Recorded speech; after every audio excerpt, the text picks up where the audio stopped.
Hello guys, आजाद आजाद अजय देवगन अपने भगना को लॉन्च कर रहे हैं आजाद मूवी से। और इसमें राशा थडानी रवीना टंडन की बेटी है, जो वो भी इस मूवी से डेब्यू कर रही है बॉलीवुड में। तो ये मूवी कैसी है, चलिए उसके बारे में बात करते हैं। उससे पहले मेरे चैनल को प्लीज सब्सक्राइब करो। तो ये कहानी घटित होती है गाइस 1920 में। 1920 में गोविंद नाम का एक लड़का है, जो कि अजय देवगन का भगना अमन देवगन, ये अपने नाना नानी से महाराणा प्रताप और उनके घोड़े की कहानी चेतक की कहानियां सुन सुनकर बड़े होता है। और ये डिसाइड करता है कि ये भी अपने फ्यूचर में ऐसा घोड़ा पालेगा जो चेतक की तरह बहुत बहादुर और अच्छा हो। तो उस तरीके से ये कहानी बढ़ती गई। तो धीरे धीरे इसमें जितने देर अजय देवगन वगैरह दिखते हैं वो बहुत अच्छा तरीके से दिखते हैं। अजय देवगन को एक्चुअली अपने लुक पे थोड़ा सा काम करना चाहिए था। ऐसा लगता है कि सीधे वो RRR के सेट से उठ करके आ चुके हैं और आजाद मूवी में वो काम करने लगे। लेकिन इस तरीके से चीजों को दिखाएगा तो हम लोग देख करके पक जाएंगे, क्योंकि मूवी में उस तरीके से आपका प्रेजेंस नहीं दिखा है। हमें जितने दिन अजय देवगन दिखते हैं अच्छे दिखते हैं, लेकिन उनके लुक पे काम होना चाहिए था। थोड़ा सा कट्स वगैरह लगाते हैं, ड्रेसअप चेंज करते हैं। ऐसा लगता है कि मूवी आप अगर RRR देखोगे तो RRR के बाद अगर आप इसको देखोगे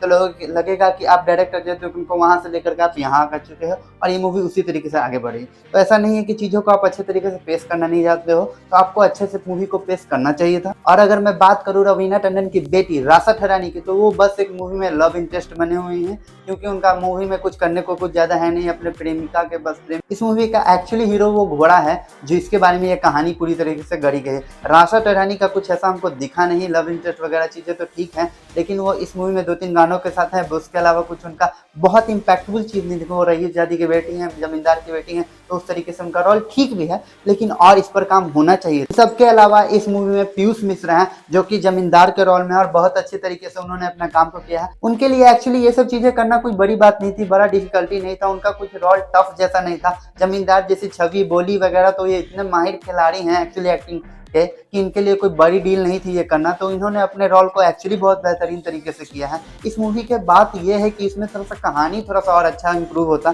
तो चीजें बेहतर होती। 1920 पुराने लव स्टोरी, इतने दिन गोविंद दिखा यानी कि अमन देवगन दिखे, अच्छे दिखे हैं। उनका रोल एक्टिंग बहुत बढ़िया है। राशा थडानी को उतना मौका नहीं मिला अपने आप को दिखाने का, जिसमें उनका स्क्रीन टाइम भी थोड़ा कम दिखा मुझे, क्योंकि हीरो मेन घोड़ा अजय देवगन के भगना गोविंद पर फोकस किया गया है। तो चीजें उस तरीके से चली हैं। आज के टाइम पर ये मूवी चल नहीं पाएगी, क्योंकि इस तरीके के घोड़े की स्टोरी को अगर आप इस तरीके से दिखा रहे हो, लव स्टोरी वाला एंगल भी है, लेकिन चीजें उस तरीके से नहीं बैठ पा रही है, ऑडियंस इससे अट्रैक्ट नहीं हो पाई। वैसे भी अजय देवगन इतने बड़े ब्रांड भी नहीं है कि इस तरीके की मूवीज को भी वो चला पाए। तो मेरे हिसाब से इस मूवी के स्टोरी लाइनअप की वजह से ठीक नहीं है। इस वजह से मैं इसमें से 5 में से बस 2 ही स्टार देना चाहूंगा, क्योंकि ये मूवी उतनी इंप्रेसिव नहीं है जितनी मैंने सोची थी। और मेरे हिसाब से ये मूवी ज्यादा दर्शक को नहीं खींच पाएगी, और मेरे हिसाब से ये मूवी ज्यादा दिन तक थिएटर्स में नहीं टिक पाएगी। तो चलिए मिलते हैं नेक्स्ट रिव्यू में। तब तक मेरे चैनल को प्लीज सब्सक्राइब कर दो और बेल आइकन दबा देना। Tata bye guys.